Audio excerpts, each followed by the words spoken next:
Hello,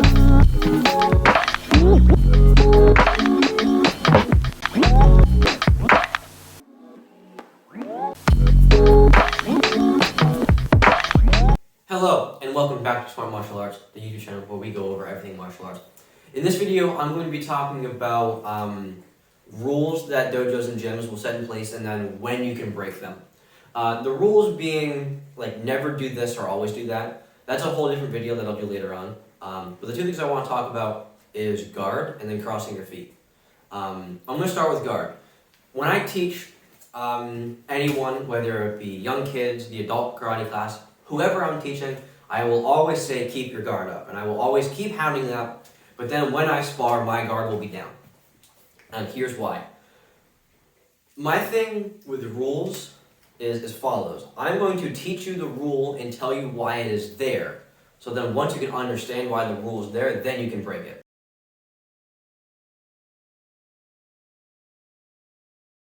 That's the important part. So I'm going to teach my students, keep your guard up, and I'm going to explain to them why. One, if your guard is up, it is harder for you to get punched in the face, usually. If you are here and someone goes to punch you in the face, your hands are there blocking it. The next reason is if my hands are lower, usually it takes longer for me to go up than it does to go straight out. Once you know those two things, there's other reasons that I'm not remembering. But those two ones are the big ones. Mainly this one. This is the main one that I focus on, because students are going to get punched in the face regardless. Someone's better, faster, all that kind of fun stuff. They're going to get hit, but if your guard's up, it makes it less likely to happen.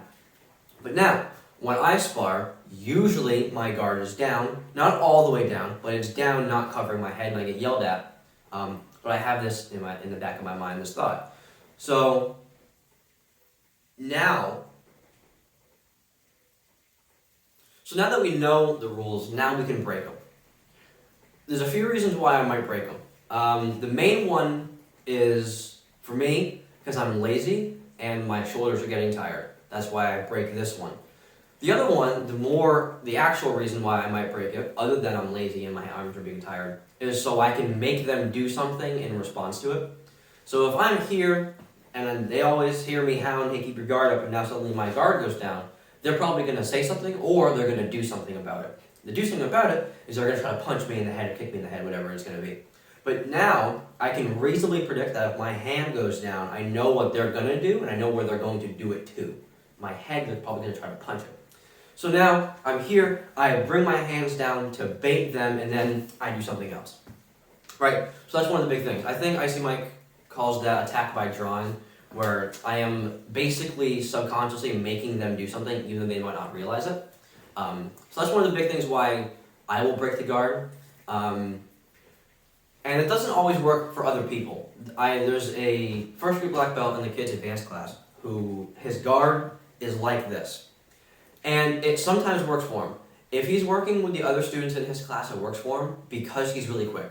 That's how it works. But if he's sparring with me again, Shihan, it doesn't really work because obviously we know how he spars. We've watched him enough and we've sparred with him enough. But he's quick, so that's how he makes up for it. He's down here, but he can move quick, he can punch quick, and he can kick quick. But the other thing is, now his guard isn't there, so I can distract him down here, and then I can kick him somewhere else. Like, I think I've kicked him like twice in the head, I don't really know.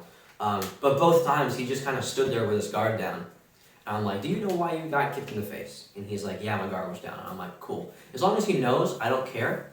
And maybe one day he'll actually change his behavior. But until then, I'm going to keep kicking him in the head. The next thing I brought up is, or the second one is crossing your feet. In sparring is where this becomes big, and it's the thing is just don't cross your feet. Never cross your feet. When I teach this, the reasons I'll say is because if you cross your feet, which by the way, if I'm in the orthodox position, my right leg is further back, now I just slide it left to where it's now crossed behind my other foot. You can't see my feet. But if you end up here, there's a few reasons why I say don't go here. One is because you are off balance. In order to regain something, you have to take an extra step that you didn't need to do. It is easier for you to fall backwards or sideways. Forward, maybe not so much, but backward and sideways, it's usually easier for you to fall. And then the other one, I kind of brought it up, is that there's an extra step to anything you want to do. So if you want to get over, you have to step, and then unstep, or uncross your feet, and then kick. So that's why it's there. Now, to break the rule, it's kind of the same reason as why I can drop my guard. I will use this to bait them into doing something. Whether I do this subtly or very pronounced depends on who I'm sparring with. If I'm doing it against someone who is a higher level sparrer, I will do it very pronounced, and then I'll look at them and they'll laugh and say, "Don't do that," or they'll just not do anything about it because they know. In that same ticket, I'll do it subtly, and then I'll wait for them to come in and I'll throw my kick.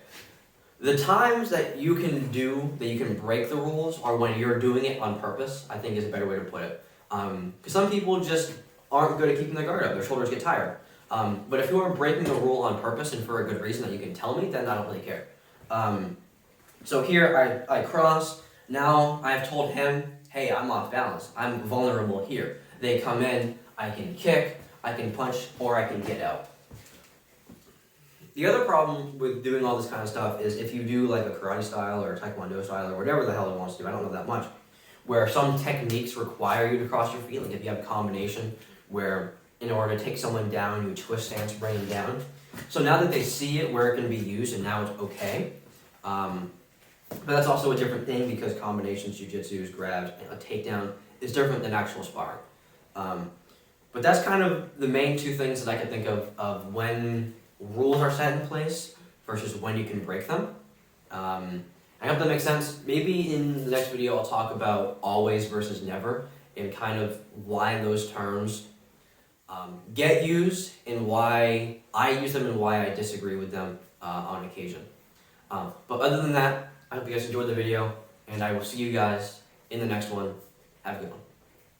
I lied. Actually, before I go, this is just kind of a little update because I like to tell you guys or whoever watches this some things. Over the weekend, this is the Wednesday after. So last Saturday, the 12th, I did my black belt test for my second degree black belt. So now I have come from starting this over a year ago now, by the way. I think I passed a year in October. So yay me. I'm doing something. I don't know, it's going well, I think. Started off first degree and now I'm second degree black belt. And I'm pretty excited. So I thought I'd tell you guys that, and hopefully someone will care and be like, oh, if he can do it, I can do it. But that's it. That's all I wanted to do. Okay, now bye.